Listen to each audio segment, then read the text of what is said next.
아유, 자.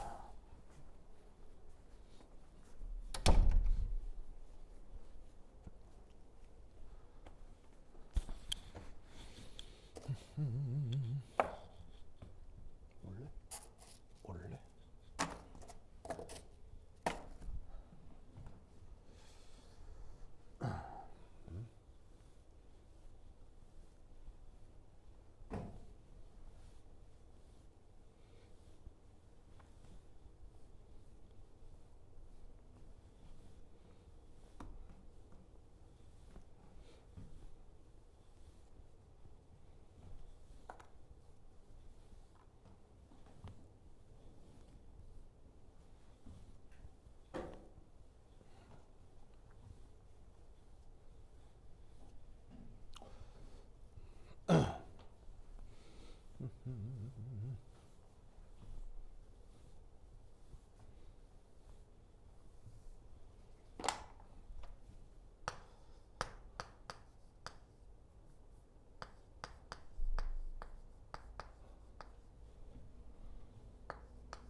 하나, 둘, 셋, 넷. 자, 여러분 소리 잘 들려요? 세민, 영현, 현승, 수화, 얼음, 은채, 서친. 자, 소리 잘 들립니까? 오케이, 갑시다.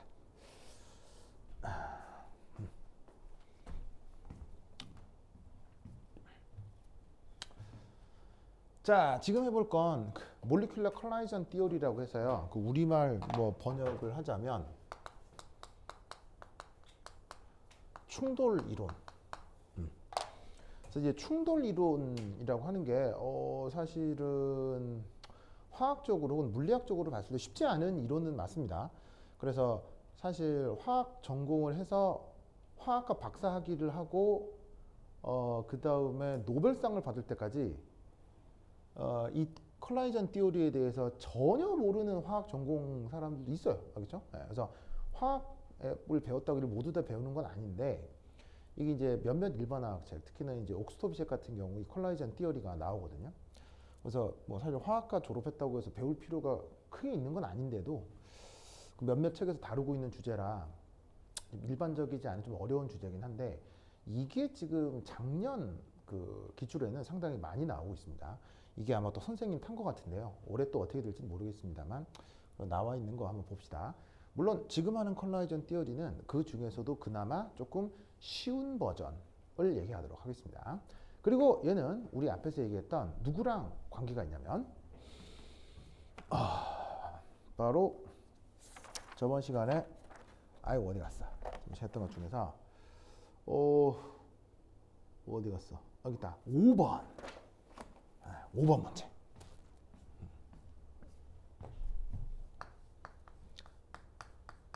얘하고 아주 그냥 직접적 관계가 있습니다. 그래서 여기서 했던 설명 그대로 하겠어요. 그죠? 그대로 하겠습니다. 자, 그래서 이때 그 좀 알아두실 거 요거 어떻게 했을까?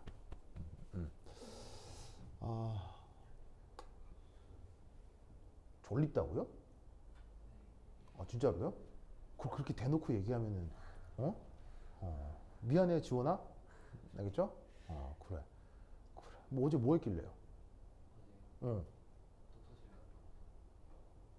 그거 좀 자주 왜?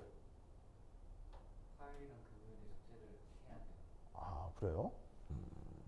그래요. 뭐 그래. 피곤 졸릴 수 있지. 그래. 힘내주세요. 좀 더운가? 이따 조절하시면 돼요. 그렇죠? 네, 그래. 자, 그럼 여기에서 이렇게 한번 해봅시다. 기체 분자는 끊임없이 충돌합니다.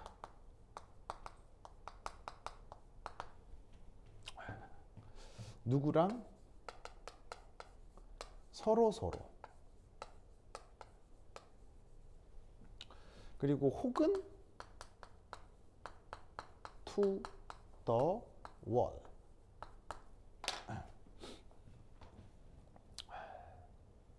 그래서 어떻게 되냐면 기체 분자가 그 분자들끼리 이렇게 쾅쾅쾅 충돌할 수도 있고, 그다음 기체 분자가 쭉 진행하다가 결국에는 그 기체가 들어있는 그릇이 있을 거 아니에요.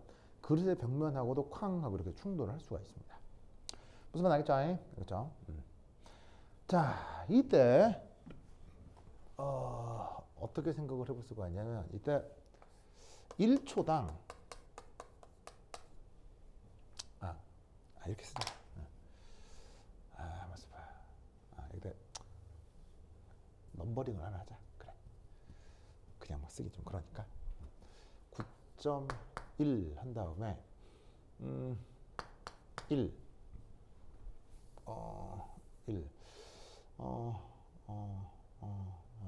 1 1이 이거야. 1이 이거고, 그다음에 두 번째 2. 두 번째는 그래서 1초당 충돌 횟수를 충돌 속도라고 합니다.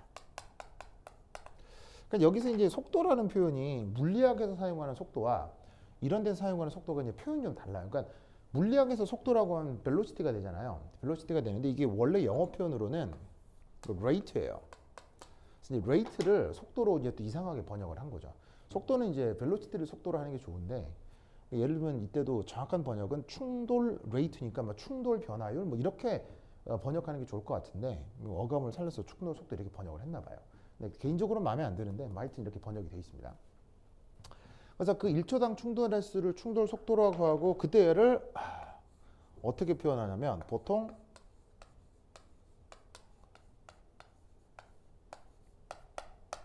짜잔 이렇게 Z 이렇게 표현합니다. 이게 바로 저번 시간에 슬쩍 5번 하면서 뭐라고 했었는데, 서춘아 기억나요? 저 Z가 5번 할 때 했었어요. 5번 문제에 가시면 필기가 있을 거예요. Z가 뭐로 표현된다고 했었죠?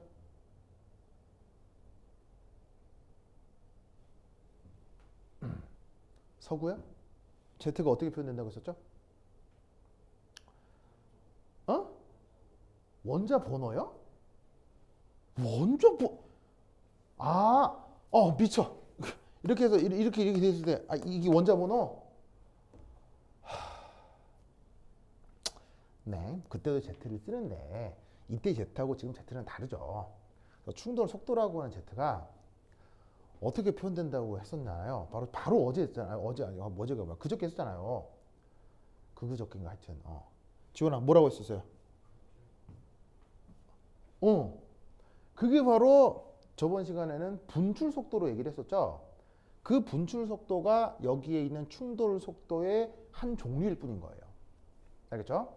그래서 그게 어떻게 표현된다고 내가 슬쩍 얘기를 했었냐면, 5번에 했던 거를 좀 일반적으로 표시를 해볼게요. 짜잔. 어차피 이제 비례해요. 비례하는데 어디에 비례한다? 짠. 짠. 짠. 요렇게. 이렇게 됩니다. 무슨 말 알겠죠? 그렇죠? 자, 여기서 첫 번째 1. 저 V분의 N의 의미는 뭐라고 그랬어요? V분의 N의 의미는 뭐라고 그랬어요? 바로 5번에서는 뭐가 나왔었냐면 바로 분출 속도가 나왔었는데, 그 분출 속도가 지금 여기서 얘기하는 충돌 속도의 한 종류인 거예요. 그냥 그 분출 속도 얘기할 때 V분의 N을 뭐라고 했었죠? 바로 개수 밀도라고 했었죠. 그러면서 어떻게 됐어요? 뭔가가, 자 그럼 V는 뭐고 N은 뭐예요? V는 뭐고 N은 뭐야?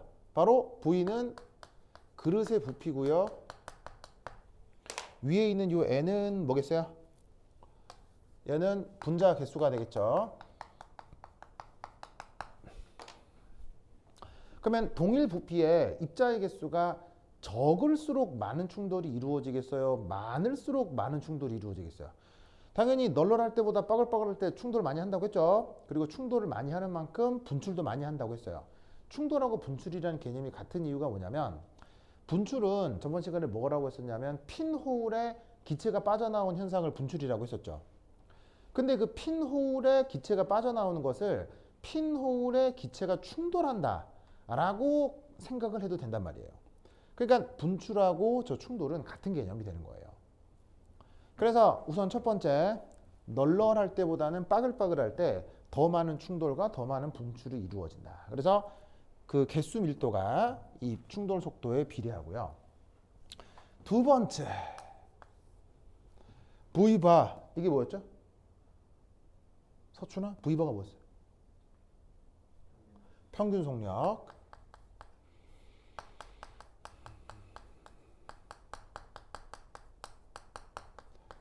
자, 외우라고 그랬는데 한번 읊어볼까요? 지원, 시작.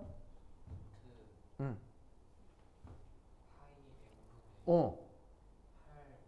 오우, 잘했어요. 오, 지원, 잘했어요. 박수. 서춘이 안 쳐? 박수? 박수. 그렇죠, 그렇죠. 그래. 서준, 뭐, 좀 시기 질투하는 거야, 지금? 박수 쳐줘야지. 잘했으니까. 지원아, 그죠? 그래, 하여튼 잘했어. 자, 이 평균 속력 같은 경우 사실 그 증명 과정을 알려면 수학을 좀 많이 알아야 하기 때문에 당장은 그 증명 과정을 모르셔도 돼요. 학교에서도 별로 다루진 않을 겁니다. 근데 나중에 이제 미분하고 적분, 통계학 조금만 배우시면 금방 할 수 있는 거니까 뭐 그거 나중에 해보도록 하고 어쨌건 외우라고 했지. 자, 다시 한번 복습. 자, 여기 M 뭐예요? M은 뭐예요? 몰 질량. 그 다음 여기에 있는 T는 뭐예요? T. 온도. 그래서 몰 질량과 온도로 저렇게 평균 속력, 여러 개 모여있는 기체 분자들의 평균 속력을 표현할 수 있다고 했어요. 자, 그래서 이것도 어떤 개념이라고 하냐면은 바로 천천히 움직이고 있는 분자보다는 빨리빨리 움직일수록 더 많은 충돌과 더 많은 분출이 이루어질 수 있을 거라는 얘기인 거죠. 알겠죠? 그 다음 마지막 세 번째, 이 A가 뭐예요? 이 A가 바로 충돌 단면적이에요.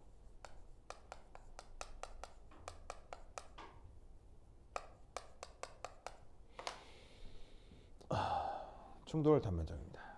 그래서 저 충돌 단면적이라고 하는 A는 뭐 여러 가지로 판단이 될 수가 있는데 기체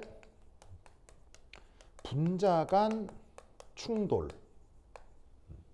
기체 분자 간 충돌에는 바로 분자 크기에 비례하고요. 그 다음에 분출에서는 핀홀 단면적이 되는 거예요.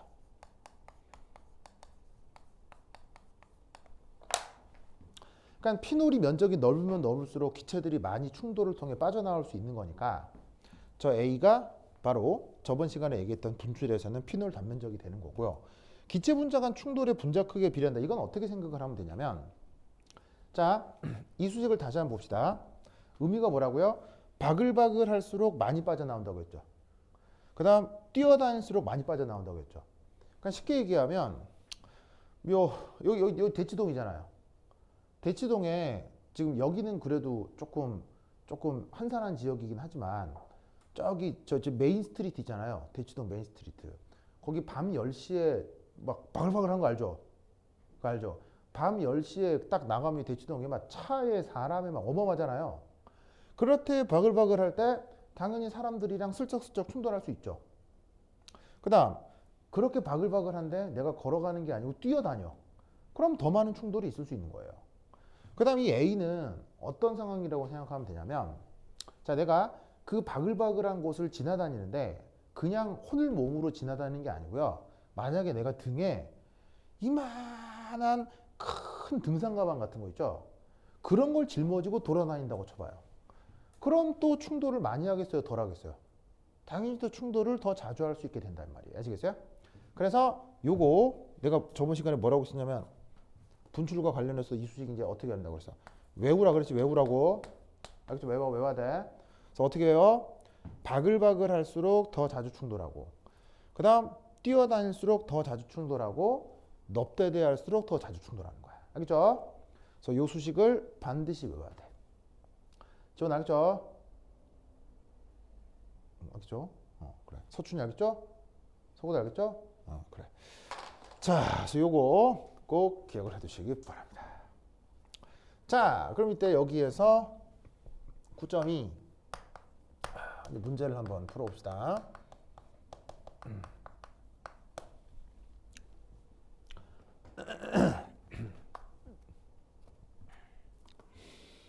자, 문제는 어떻게 되냐면 묘하게 또 문제 좀 독특하고 재밌는데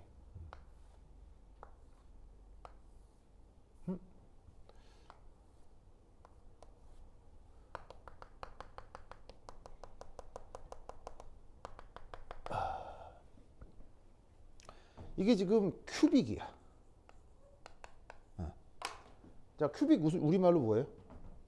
정육면체. 정육면체인데 문제에서 큐빅은 큐빅인데 이게 한 변 길이가 2R이래. 2R. 그다음. 자, 이건 또 9야, 9. 9인데 9의 반지름이 R이래.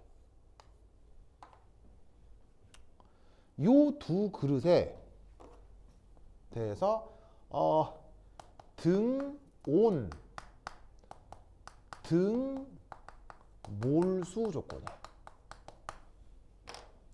양쪽이 온도도 같고 몰수도 같다.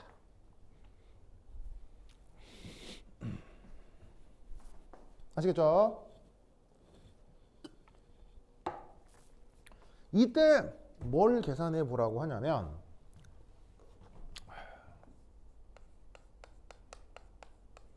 이 경우 기체 내벽과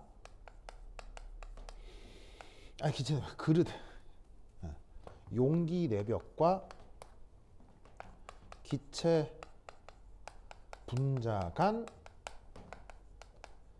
충돌 속도, 그게 문제를 읽으면 이런 말이 나와.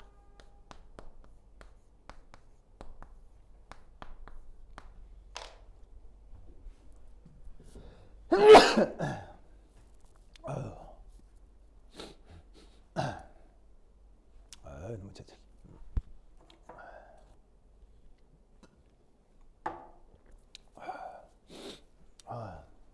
여러분도 그거 그 자가진단 키트 해봤어요? 나 자가진단 키트는 어제 처음 써봤는데 이거 콧구멍 쑤시니까는 막 재채기 엄청 나오던데요? 그 자가진단 키트 뭐야 100%는 아니잖아요, 그렇죠? 그 응답률이 사실 우리 다 걸렸을 수도 있어. 우리 다 걸렸다. 어떻게 해요, 지원아? 그렇죠. 맞아요.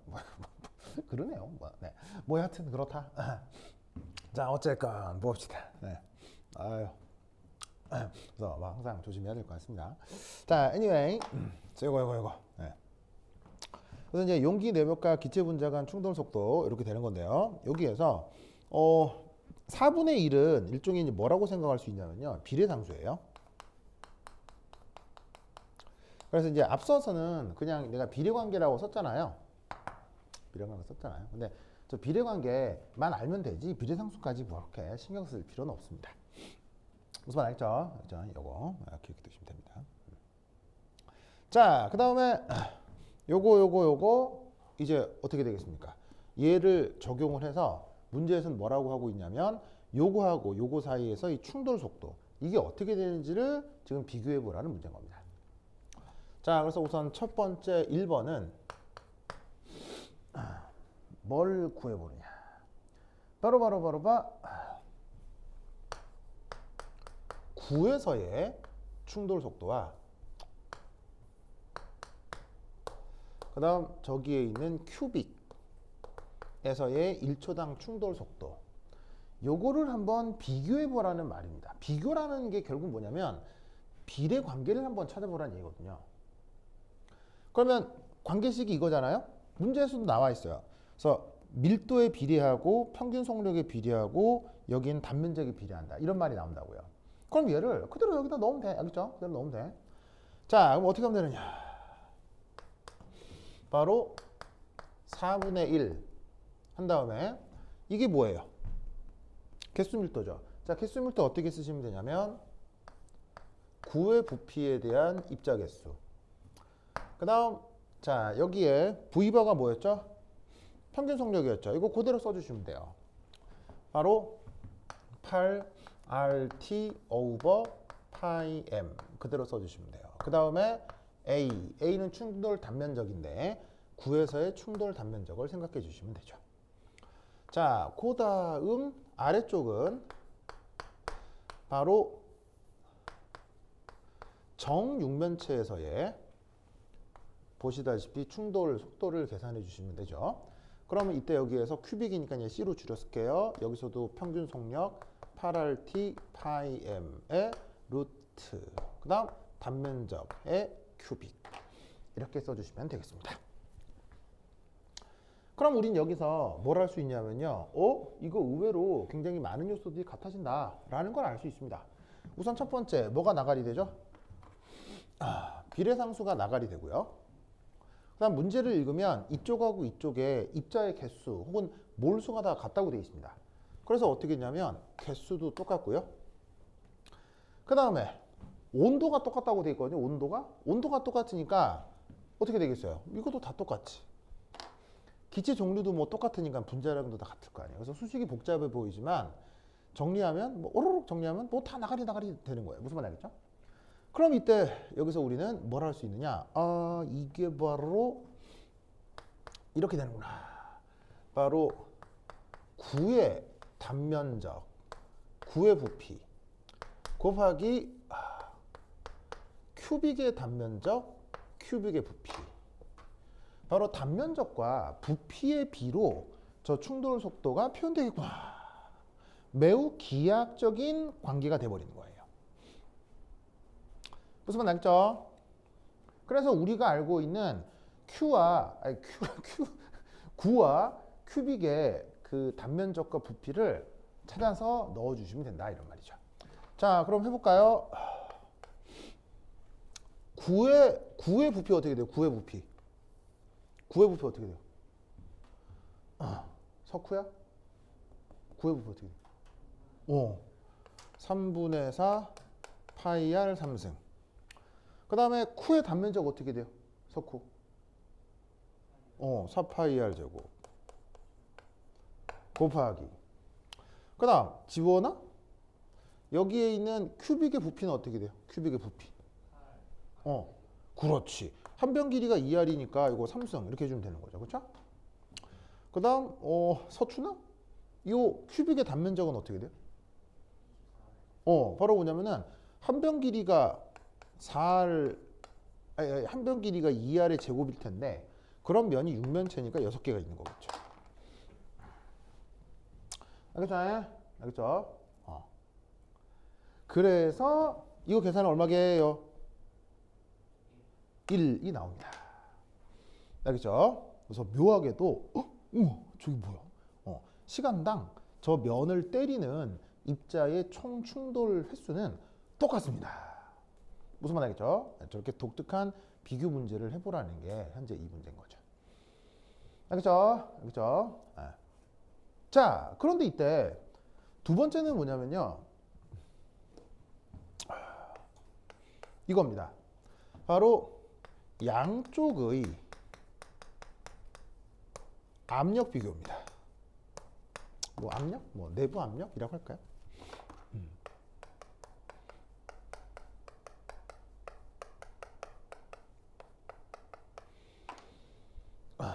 양쪽의 내부 압력 비교입니다.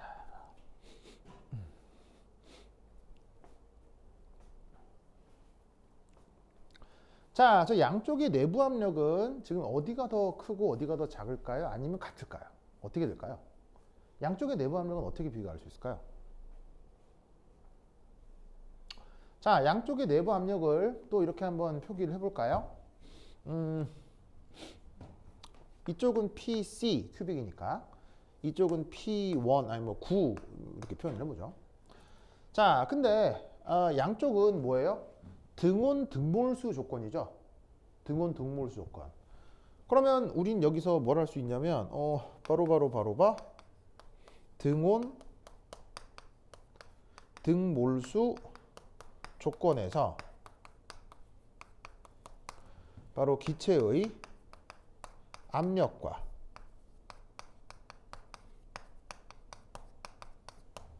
바로 부피는 서로 무슨 관계죠? 서로 반비례하죠?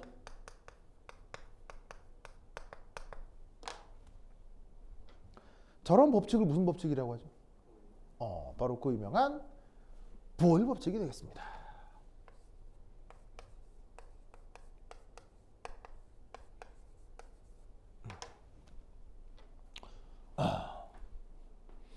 보일 법칙은 뭐 굉장히 유명하죠. 저건 여러분들 알고 있을 것 같고요. 그러면 이때 양쪽의 압력 비교를 뭐로 하라고요? 보일 법칙으로 하라 이런 말씀입니다. 자, 그러면 어떻게 할 수 있느냐? 뭐 쓰기 좀 그러니까 여기 줄게요. 여기 줄게요.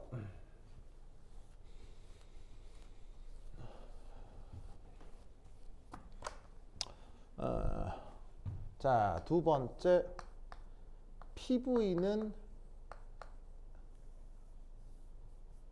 그게 보시다시피 큐빅의 압력, 큐빅의 부피가 됐건 9에서의 내부 압력, 9의 부피가 됐건 nRT가 지금 일정할 거라 이런 말이에요. 왜냐하면 몰수하고 온도가 같으니까요. 그럼 이때 여기서 우리는 뭘 할 수 있냐면 바로 저 9에서의 내부 압력을 어떻게 바로 이렇게 표현할 수 있다 이런 말이죠. 아니면 뭐 좀 더 이렇게 해볼까요?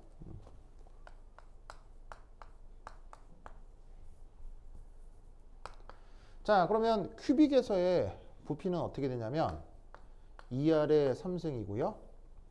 9에서의 부피는 3분의 4 파이 R 3승이니까 계산을 해주면 아마 6 오버 파이 1보다 커지겠군요.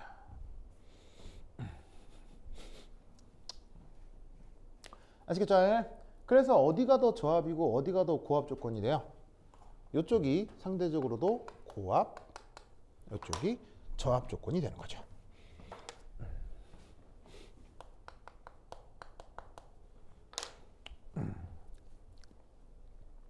오케이, 됐다. 자, 그럼 잘 보세요. 양쪽의 충돌 횟수는 같아요, 달라요? 양쪽의 충돌 횟수는 똑같잖아요. 저 그릇을 저렇게 톡톡하게 저렇게 잡아놓으면 알겠어요? 그럼 양쪽의 충돌 횟수는 똑같은데 어디는 고압이고 어디는 저압이에요. 이걸 어떻게 말을 만들어 붙이면 될까요?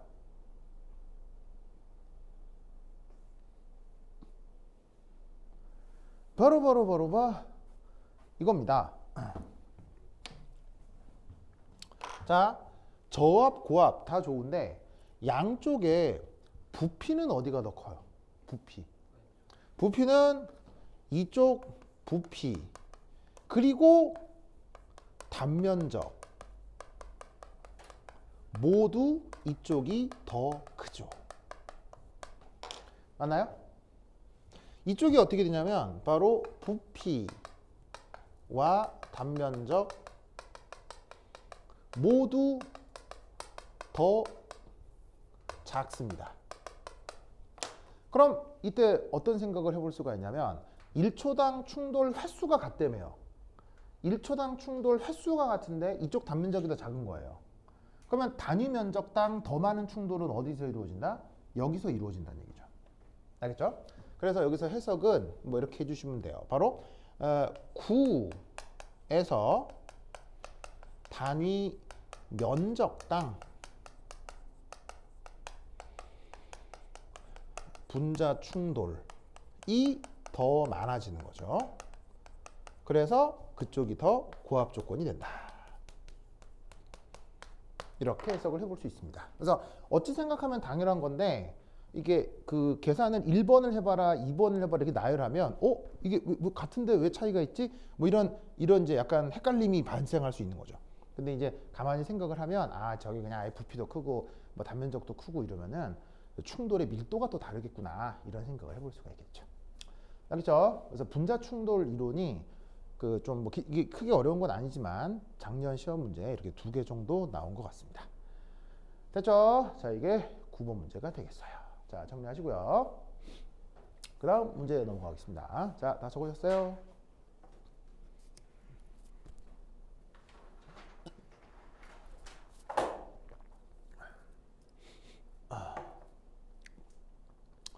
아이고. 자, 다 적으셨나요? 자, 그 다음 지웁니다.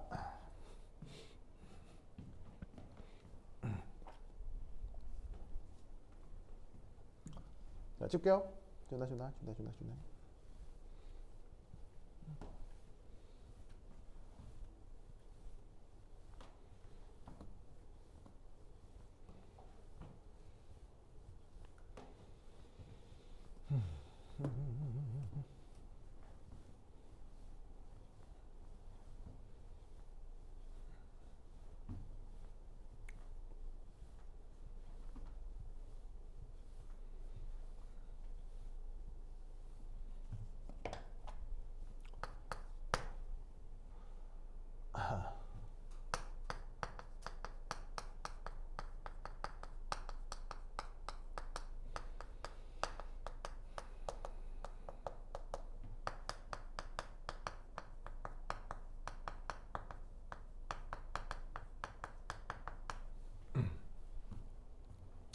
자, 그 다음 10번 문제.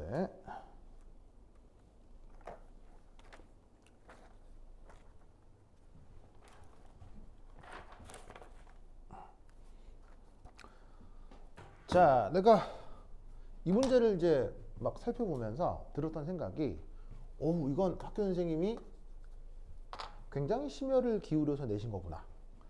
그래서 딱 보고 야, 선생님이 되게 똘똘하게 잘 내신 거구나 이런 생각이 들었어요. 그래서 상당히 뭐 내가 봤을 때는 의미가 있고 괜찮고 중요한 문제입니다. 그리고 아마 이 문제에 대해서 아마 이제 점수를 얻기가 쉽지 않았을 거예요. 요거 감점이 많이 됐을 건데 여러 가지 이유로 하겠죠. 요거를 한번 살펴보자 이런 말입니다. 자, 우선 첫 번째 1. 자, 어떤 생각을 하나 해볼 수가 있냐면 우선 등 앞, 등 몰수 조건에서 기체의 몰수와 몰수 같다는데 뭔 몰수야? 기체의 부피와 절대 온도. 뭐 절대는 뭐 써도 그만 안 써도 그만인데 부피와 절대 온도가 비례할 수 있죠.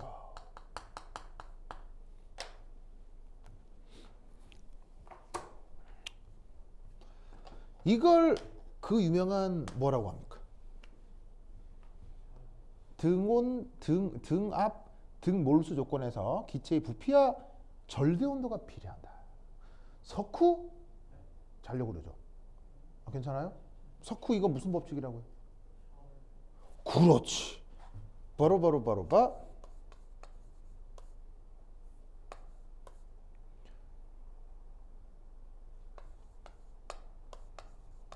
짜잔.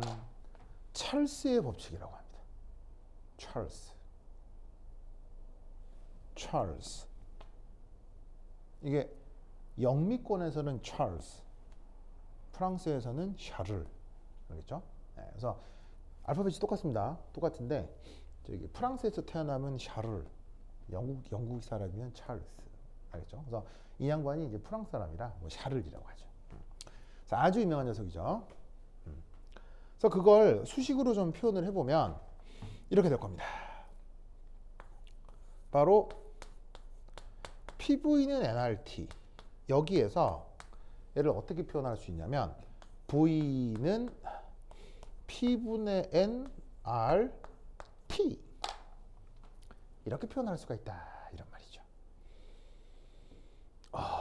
무슨 말 알겠죠? 그럼 여기에서 이 부분 자 보세요. 등압 등몰수 조건이라고 했죠. 등압 등몰수 조건. 그러면 등압이니까 P를 얘기하는 거고요. 저기 있는 몰수가 이게 N 이게 몰수인 거 아니에요. 그래서 몰수하고 압력이 일정하면 누구하고 누구가 비례한다? 부피하고 온도가 비례한다. 무슨 말 알겠죠? 그죠. 이때 여기에서 부피하고 온도가 비례한다며요. 에? 비례.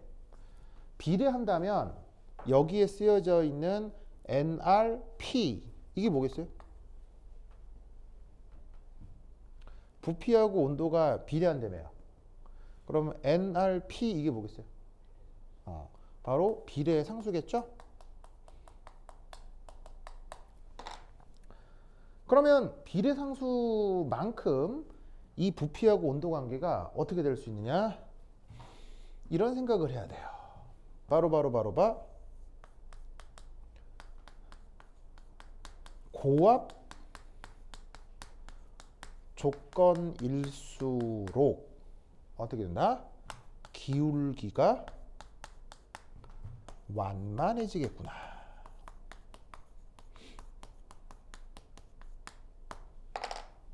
이 생각을 할 수 있어야 됩니다. 그래서 뭐 압력이 어떻게건 정해져 있을 수 있잖아요. 몰수하고. 그래서 몰수하고 압력이 딱 정해진 어떤 상태에서 부피하고 온도가 비례하는 게 맞는데 그 압력이 예를 들면 1기압으로 고정하고 온도에 따라 부피가 어떻게 되는지 측정할 수도 있고요. 2기압으로 고정하고 온도에 따라 부피가 어떻게 되는지 측정해 볼 수 있는 거예요. 알겠죠? 그런데 이때 이 압력이 커지면 커질수록 어떻게 된다는 얘기예요. 이 온도하고 부피 사이의 비례상수의 값이 작아져서 그래프로 그렸을 때 완만해질 수 있다. 이런 말이에요. 아시겠죠? 그러니까 예를 들어서 온도를 X축에 그 다음 부피를 Y축에 그렸을 때 지원 알겠어요? 자, 그래서 이때 이게 그래프상에서 이제 어떻게 표현이 되냐면 자, 0이라고 할 때 자, 온도가 당연히 여기서 켈빈으로 표현된 절대 온도. 무슨 말 알겠죠? 절대 온도. 라고 했을 때 그래프가 이제 어떻게 된다? 기본적으로 짠 이렇게 될 수 있다. 이런 말이죠. 자, 둘 다 지금 그래프가 어떻게 그려져 있냐면 바로 원점을 통과하는 직선으로 그려져 있죠. 왜 원점을 통과하는 직선으로 그려져 있냐면 바로 이 관계이니까요. 비례 관계가 바로 뭐예요? 두 변수가 원점을 통과하는 직선의 함수로 그려지는 게 바로 비례 관계잖아요. 그럼 이때 보시다시피 어디는 이런 기울기, 어디는 이런 기울기를 갖는데 이 각각의 의미가 뭐냐고요. 바로 이 보일 조건에서 상대적인 저압 조건에서 실험을 했다. 그게 이런 식의 그래프가 되는 거고요. 자, 이때 또 명심할 건 잘 보세요. 이렇게. 원점 통과하는 직선이 그려져야 돼요. 아시겠어요? 원점을 통과하는 직선으로 표현돼야 되는 거예요. 비례관계니까. 그 다음 아래쪽에 있는 건 뭐겠어요? 조금 더 그래프가 완만하잖아요. 그럼 이게 뭘 얘기하는 거겠어요? 고압 조건이 되는 거죠. 아시겠죠? 이 저압이다 고압이다가 지금 문제에서 어떻게 나타나고 있어요. 문제를 보시면 피스톤 위에 무슨 추가 올려져 있죠. 피스톤 위에 추가 올려져 있는데 그 추가 어떤 경우는 질량이 M1이고 어떤 경우는 질량이 M2고 뭐 이렇게 돼 있잖아요. 그게 결국 뭐냐면 이 저압 조건이라는 게 바로 M1 바로 더 적은 질량, 작은 질량. 무슨 말 알겠죠? 알겠죠? 그걸로 저압 조건이다라고 생각하시면 되는 거고요. M2 거기에 그 피스톤에 뭔가 추를 올려뒀는데 그게 지금 어떻게 된다? 더 큰 질량. 이 M2인데 피스톤에 M2라는 추를 올려놓았다는 얘기가 상대적으로도 고압 조건이 된다는 얘기인 거예요. 무슨 말 알겠죠? 그래서 지금 이 문제에서는 저압 조건, 고압 조건에서 저 보일의 법칙을 어떻게 표현할 수 있는지를 생각할 수 있어야 된다 이런 말이에요. 알겠죠? 자, 그것에 대해 이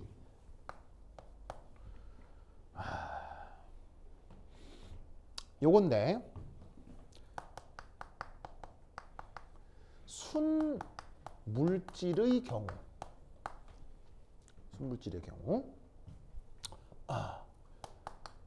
고압 조건에서 정상 끓는 점이 커집니다.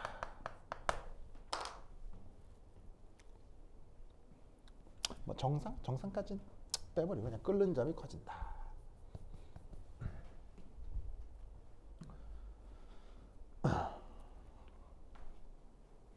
자, 그래서 여러분들 보통 물에 끓는 점은 몇 도예요?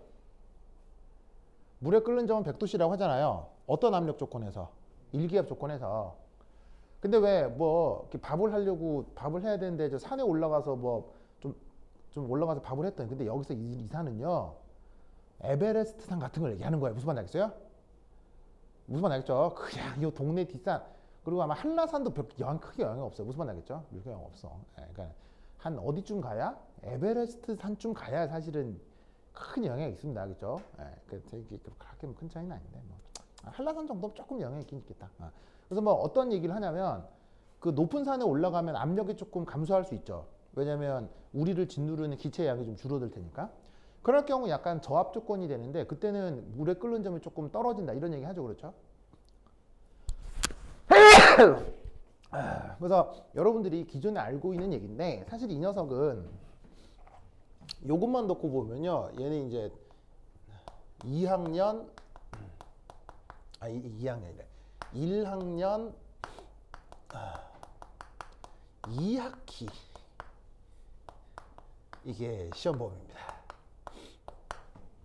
그래서 실제로 여러분 학교에서도 1학년 2학기 때 화학2 있죠? 그 화학2에서 다루는 내용인데 이 부분만 지금 학교 선생님이 조금 미리 따서 쓴 거예요. 근데 뭐 저 정도는 여러분들이 뭐 그 입시 과정에서도 충분히 훈련이 됐으니까 저 정도는 알 것 같다고 해서 아마 내신 것 같습니다. 근데 뭐 저런 얘기 들어본 적 있죠? 네. 그러면 이때 여기서 어떤 일이 벌어질 수 있냐면 이런 일이 벌어질 수 있는 거예요. 자, 그래서 그래프를 부피 절대 온도라고 하고 자, 잘 보세요. 이때 짠 어떤 비례 관계를 그려 보았습니다. 보이시죠? 자, 이 비례 관계 속에서 근데 우리는 여기서 어떤 생각을 할 수가 있냐면요. 바로 찌진 하면서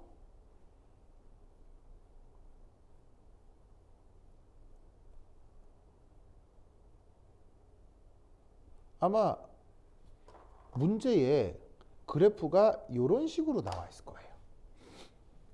맞나요?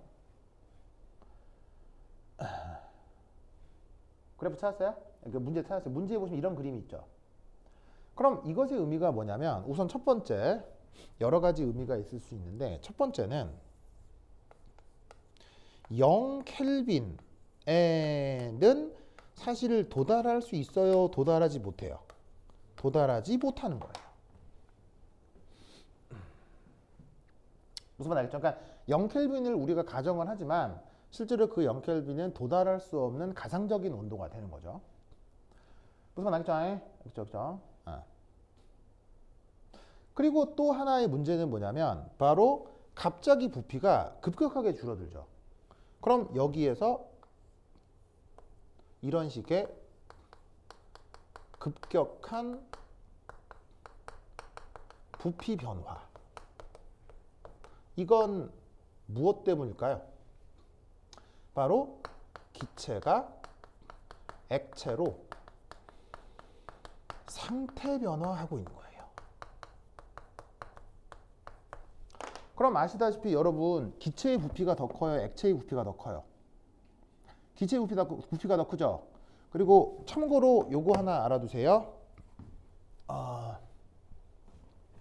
우선 첫 번째 1. 동일 질량의 경우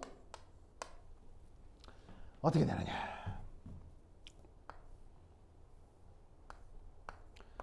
액체 부피에 대한 기체 부피가 어디까지나 대략이에요. 대략 10의 3승에서 10의 4승 요 사이 정도가 됩니다.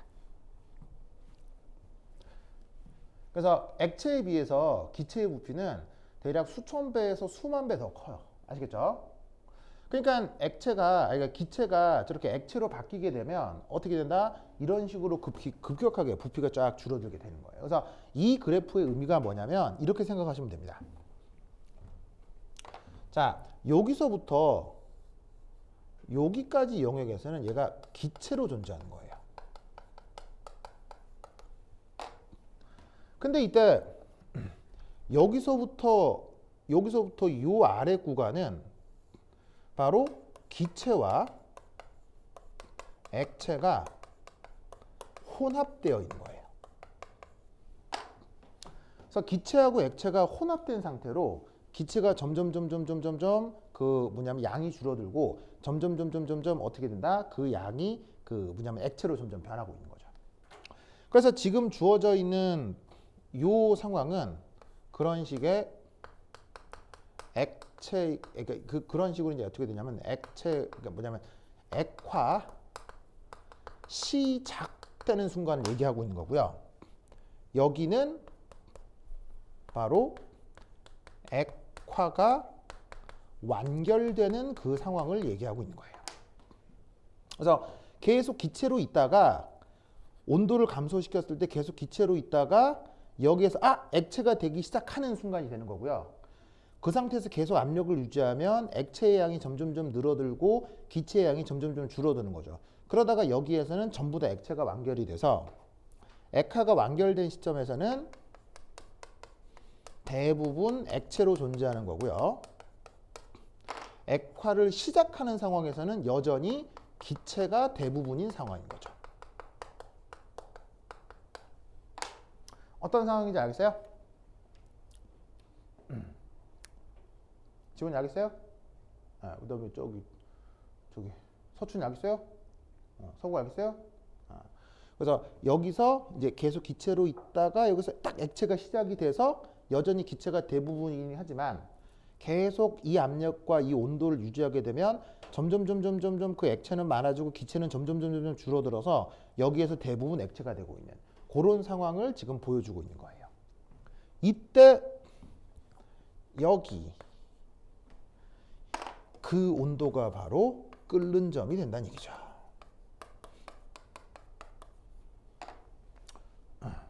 아시겠죠? 저렇게 쟤를 생각해 주시면 되겠습니다.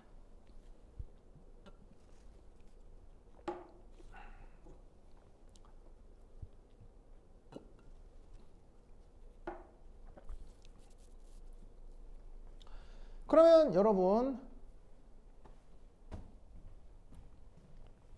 이제 어떻게 되겠어요? 이 상태에서 이제 더 이상 액화가 되어서 완결이 돼 버리면 이 이후로는 뭐 기체의 부피라는 게 존재하지 않을 거 아니에요.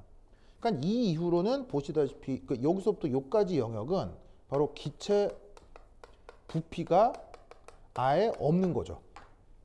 전부 다 액체가 돼 버렸을 테니까요. 혹은 문제에 언급되고 있지는 않지만 온도를 더 낮춰버리면 사실 뭐가 될 수도 있겠어요. 온도를 더 낮추면 사실은 좀 더 온도가 낮아지면 고체가 됐을 수도 있어요. 그래서 막 그래프를 조금 더 확장해서 그리면 액체가 됐다가 여기에서 조금 더 액체의 부피가 계속 유지되다가 어느 순간 또 탁 줄어들면서 여기서 고체가 됐을 수도 있어요. 무슨 말 알겠죠?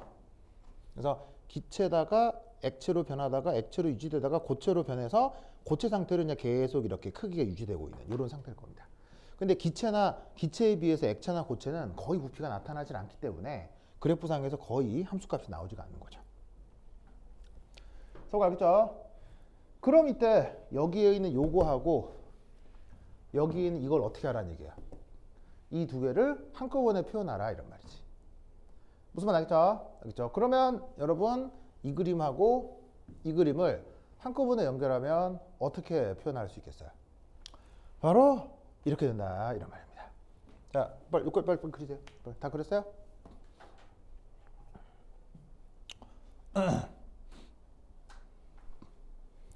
자, 저까지 다 그렸어요? 그렇죠. 그러면 이때 얘를 이렇게 할 수 있다는 얘기입니다. 바로.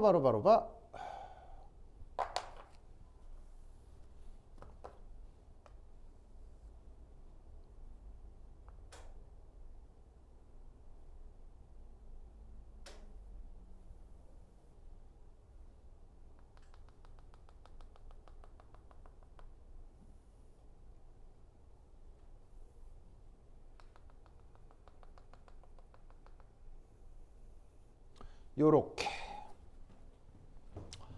자, 그래서 여기서의 끓는 점을 TB1, TB2 저렇게 표현해 보겠습니다.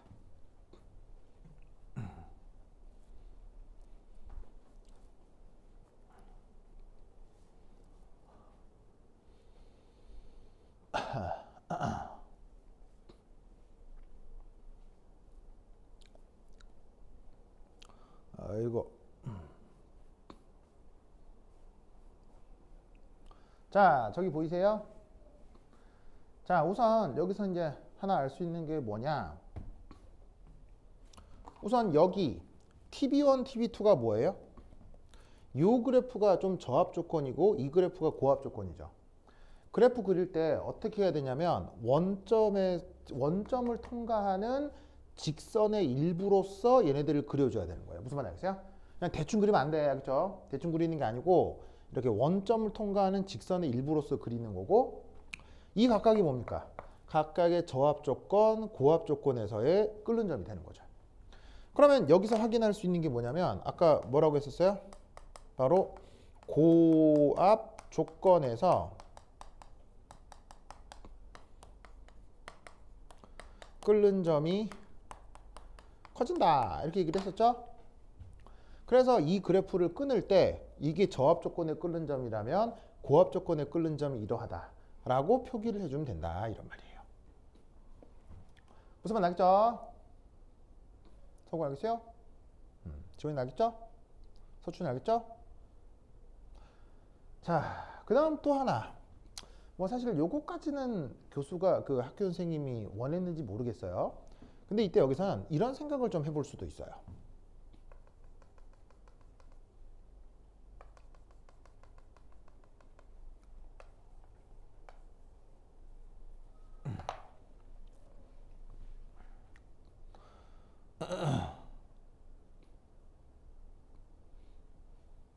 자, 이건 뭐냐면 아까 1번 동일 질량의 경우 이 얘기고요.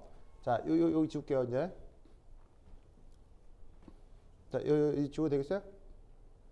요 1번은 갑자기 부피가 줄어든다. 이 얘기였고요. 자, 두 번째 2번.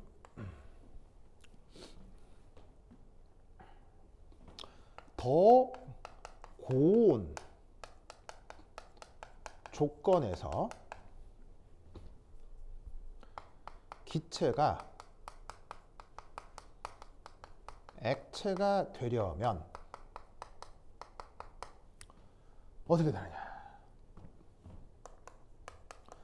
분자 간 거리가 더 가깝고 전체 부피가 더 작아야 할 것이라 이런 말이에요. 자, 이건 무슨 말이냐면 더 고온 조건이니까 운동 에너지가 더 크다 이런 말이잖아요. 그럼 이때 여기에서 운동 에너지가 더 크기 때문에 분자 간 거리가 더 가까워야 인력이 충분히 더 커지는 상황이고, 그 인력이 충분히 더 커져야 드디어 기체가 액체 상태가 될 수 있을 거라는 얘기예요. 그래서 지금 여기서 언급하고 있는 요 부피라고 하는 게 뭐냐면 바로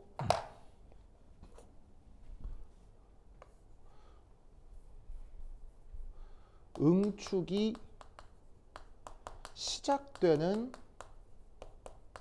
부피를 얘기하고 있는 건데, 그게 끓는 점이 낮을 때 응축이 시작되는 부피, 끓는 점이 높을 때 응축이 시작되는 부피인데, 이게 지금 보시다시피 고온일수록 더 작을 수 있다는 얘기예요.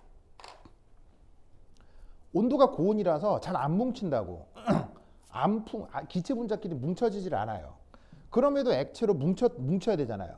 그러려면 더 프레셔를 가해서 어떻게 더 분자 간 거리를 가깝게 만들어야 인력이 작용해서 엉키기 시작한다고요. 무슨 말 알겠죠? 그래서 저 그래프에서는 저 요소도 사실은 나타나는 건데, 그 뭐 학교 선생님이 뭐 여기까지 원하셨는지는 모르겠어요. 알겠죠? 내가 봤을 때는 이렇게 원점 통과하는 직선에 고압 조건에서 그래프 기울기가 완만해지고, 그 다음에 고압 조건에서 끓는 점이 높다, 이렇게 표기하면 거의 맞아요. 무슨 말 알겠죠? 그래서 이제 요 논리를 완성시키면 됩니다. 그래서 내가 봤을 때 그 뭐냐면 2021년 기출 중에는 내가 봤을 땐 학교 선생님이 가장 똘똘하게 내신 문제가 아닌가 싶습니다. 지금 설명 들으니까 알겠지, 이거 설명 모르고 그리면 꽤 아리까리 할 겁니다. 그죠? 설명 안 듣고 해보면 이거 어떻게 되지? 이게 좀 꽤 실수들 많이 할 거예요. 그래서 이거 되게 내가 볼 땐 좋은 문제니까 좀 알아두시기 바랍니다. 그리고 사실은 이런 것들을 그 이제 우리가 상태 변화라고 하는데, 이 상태 변화는 다음에도 아까도 얘기했지만 1학년 2학기 범위인지라 그때 조금 더 자세히 공부를 해보도록 하겠습니다. 됐죠? 오케이, 됐다. 그럼 여기까지. 다음 시간에 만나요. 안녕. 서준이 안 해요? 그래. 그렇지.